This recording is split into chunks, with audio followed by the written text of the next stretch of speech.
Hello and welcome to Daily Reflection with Aneel Aranha. Today is the 17th of January 2019. We're going to reflect on Mark 1:40-45. Listen.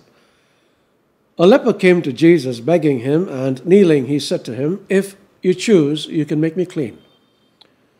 Moved with pity, Jesus stretched out his hand and touched him and said to him, "I do choose, be made clean." Immediately the leprosy left him and he was made clean. After sternly warning him, he sent him away at once, saying to him, "See that you say nothing to anyone, but go, show yourself to the priest, and offer for your cleansing what Moses commanded as a testimony to them." But he went out and began to proclaim it freely and to spread the word, so that Jesus could no longer go into a town openly, but stayed out in the country, and people came to him from every quarter. The Gospel of the Lord. I am now living in a country where a great percentage of people live below the poverty line.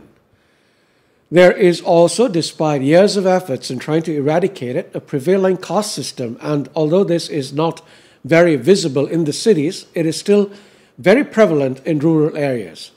Try marrying a girl of a higher caste if you belong to a lower caste and you are asking for trouble. Follow this link. But these people, although miserable and shunned, couldn't compare with lepers in first century Palestine. Theirs was a horrific life. Not only were they outcasts, they were deemed unclean and had to follow strict rules. Like this one.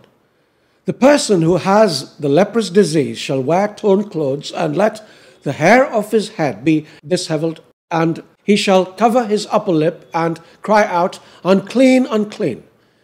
He shall remain unclean as long as he has the disease. He is unclean. He shall live alone. His dwelling shall be outside the camp. Now that is taken from Leviticus. Part of the reason for this prescription was fear, and I understand it. As a little child, I was terrified of lepers. There were plenty where I was growing up, or there seemed to be plenty, and I remember how I used to steer clear of them for fear of contracting the disease. I used to examine myself for white spots, which were one of the early signs of leprosy whenever I imagined I had come into contact with one of the lepers, and it took a lot of time to get a little more sensible about this. So I understand.